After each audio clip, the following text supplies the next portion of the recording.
Okay, this is the Chevy Traverse 2009 rear window switch. Switch comes out like that, you just take it out of the holder here. 4 clips. Pop it out. Once it comes out, you got to take the back of the switch off like that. Okay, there's 4 clips on that one. Make sure you don't break them. And then the unit comes apart just like this. Okay. And then this rubber piece comes off. Shows the connections.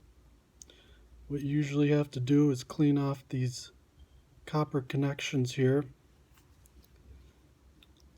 You usually don't want to use your spit, but I am. Just rub them down. And then on the connector itself, you got the little copper looking connections in there too.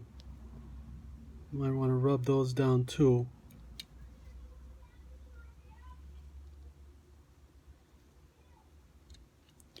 Because kids dropping juice and everything else in there will cause this. And once you clean those off, put it back on the same way it came off.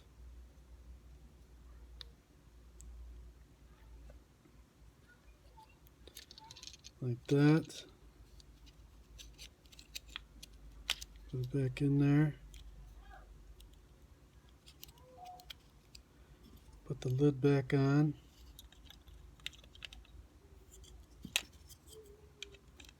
This usually solves 99% of the time the problems is those connectors in there. So instead of buying a new switch, you can just go ahead and do this because it always works. It's always worked for me.